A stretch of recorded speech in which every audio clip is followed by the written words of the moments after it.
Magandang hapon mga kapatid. Jovic Raimundo po para sa News 5 Analytics. Sabi nga nila, ang mga Senate hearings ngayon ay parang Senate flicks.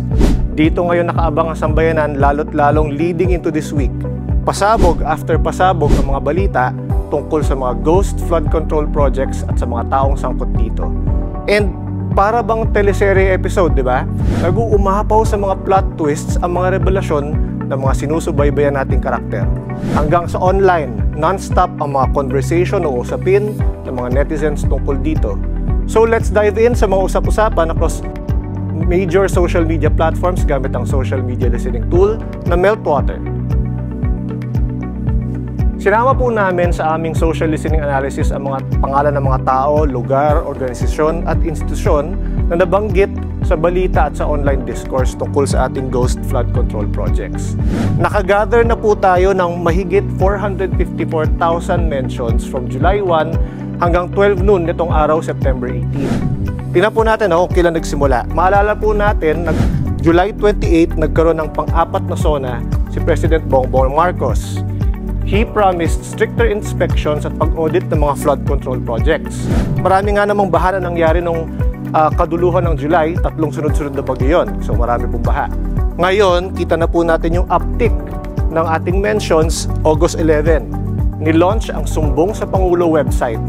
Dito rin natin ulit makita ang pag-akit ng mentions after a week noong August 19, ang simula ng Senate Blue Ribbon Committee hearings.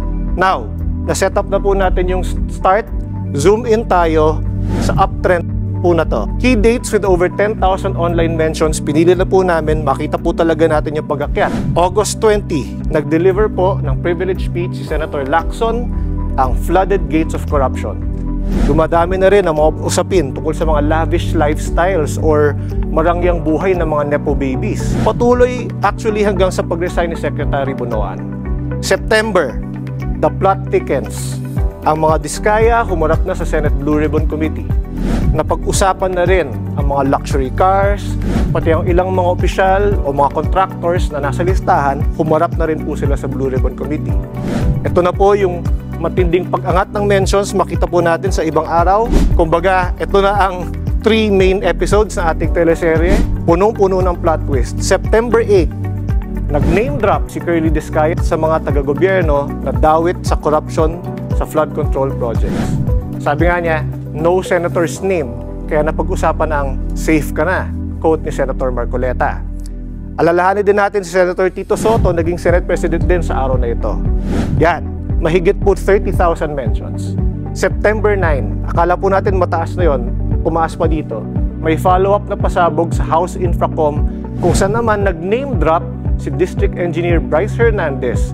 Pinangalanan niya si Senator Jingo Estrada and Senator Joel Villanueva. Sa araw po na ito, nagtala na higit na 40,000 mentions, malapit po sa 50,000. September 10, medyo bumaba pero mainit pa rin dahil dito naman si Senator Jinggoy nag-deliver ng privilege speech para i-denounce ang mga accusations ni Bryce Hernandez sa kanya.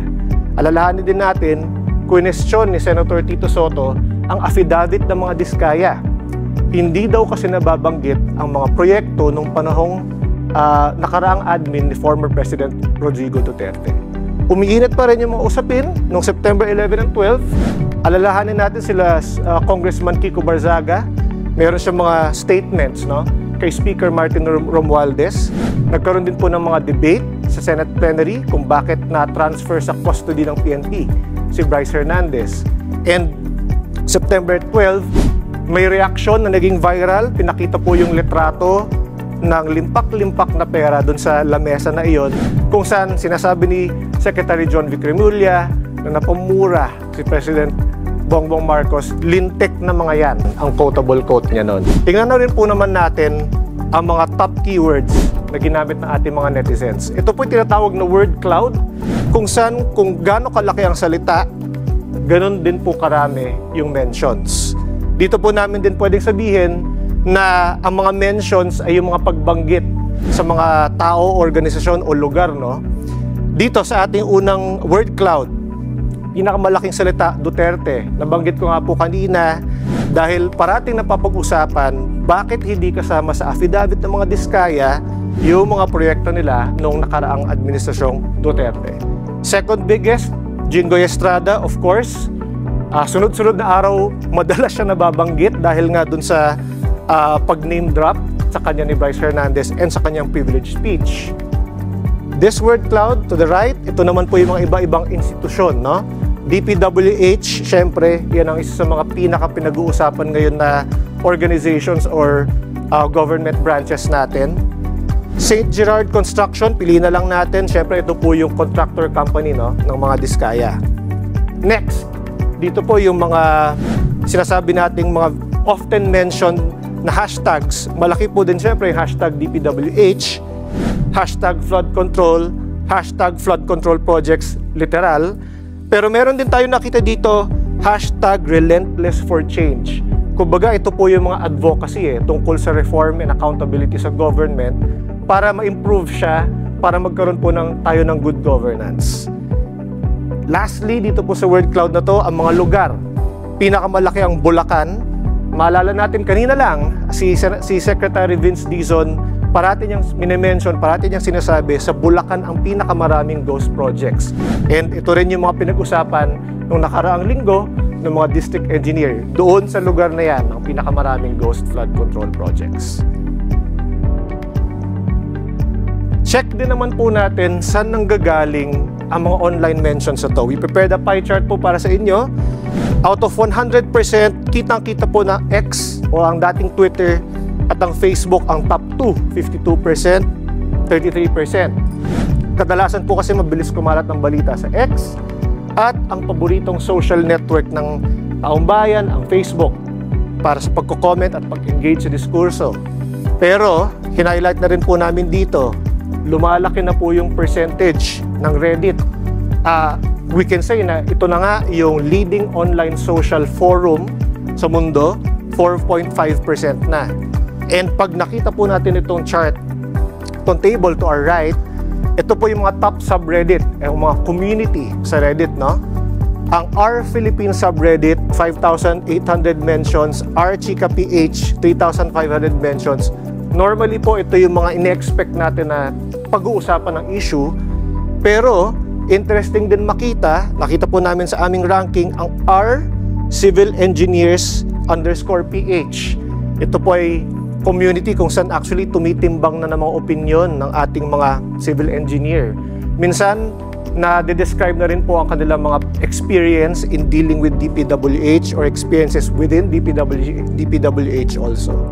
So makita po natin na hindi lang dun sa mga popular na subreddit, even dun sa mga subject matter expert, meron na rin po. Important to note lang mga kapatid, sinadya nating wag na munang isama sa discussion ang mga perception o sentimiento ng mga netizens sa topic na ito.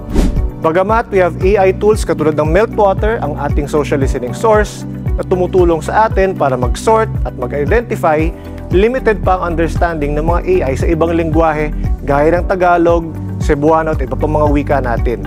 Wala pa itong perpektong kakayahang basahin o interpret ang mga medyo complex na statements natin katulad ng mga sarcasm o patawa.